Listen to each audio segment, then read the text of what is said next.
मोहब्बत में वॾी ताक़त आहे। जेकॾहिं हू पंहिंजी ते अचे न त रुख जी दीवारनि खे बि ॾारे विझंदी आहे। सही बि चई।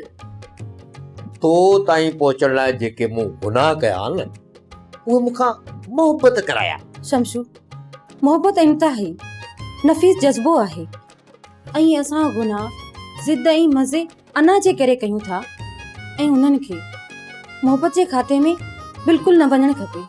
चरी मूं त इहा ॻाल्हि मज़ाक में कई आहे। तोखा ख़बर वधी खान बहादुर ऐं एसपी वारो तकरार किथे पहुतो आहे? किथे ईअं न थिए त पाण ॿई बेख़बर हुजूं ऐं खान बहादुर हिते अची ठका करे। हाँ तो मामलो वधी वियो आहे। खान बहादुर जी नुंहं खे एसपी मुंडी पाराए जीअं त खान बहादुर जी पग खे धिको ॾिनो आहे। नेठ चांडरो कीअं हणी वञी हंधि कयो। खान बहादुर जे लाइ इहा ॻाल्हि न क़ाबिले बर्दाश्त आहे। हू सभई ॻाल्हियूं बर्दाश्त करे सघे थो। लगन जे मामले में भले हू कुसी वञे पर पोइ बि कॾहिं कोन झुकंदो। Right baby right. जेकॾहिं इहा ॻाल्हि आहे त तोखे पंहिंजे मुस्तक़बिल लाइ को सीरियस फ़ैसिलो वठणो पवंदो। छाकाणि त तुंहिंजे ऐं मुंहिंजे मामले जो हुनखे थोरी घणी ख़बर पई आहे त इन जो त हिसाब लाज़मी बेबी तोखां वठंदो न। स्वीटहार्ट, पंहिंजो ख़्यालु रखजांइ।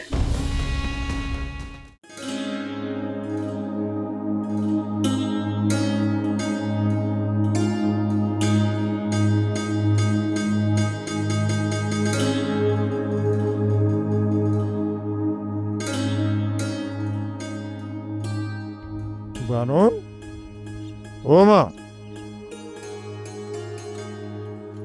जी बाबा।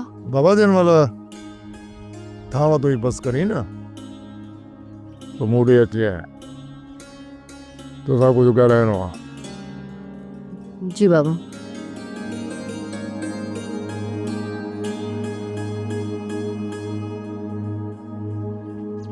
अरे तहारी करे समझाओ बड़ा एबरी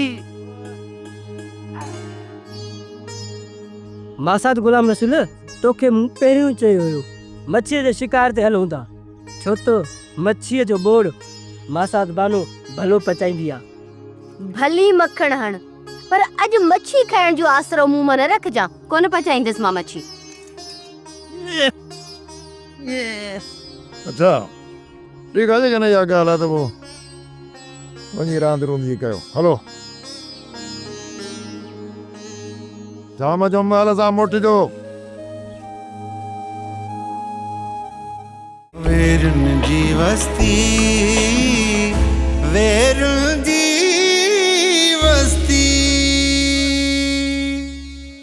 सब्सक्राइब कयो असांजो ऑफिशियल यूट्यूब चैनल सिन टीवी HD ड्रामा ऐं वधीक अपडेट लाइ बेल आइकन खे क्लिक करियो।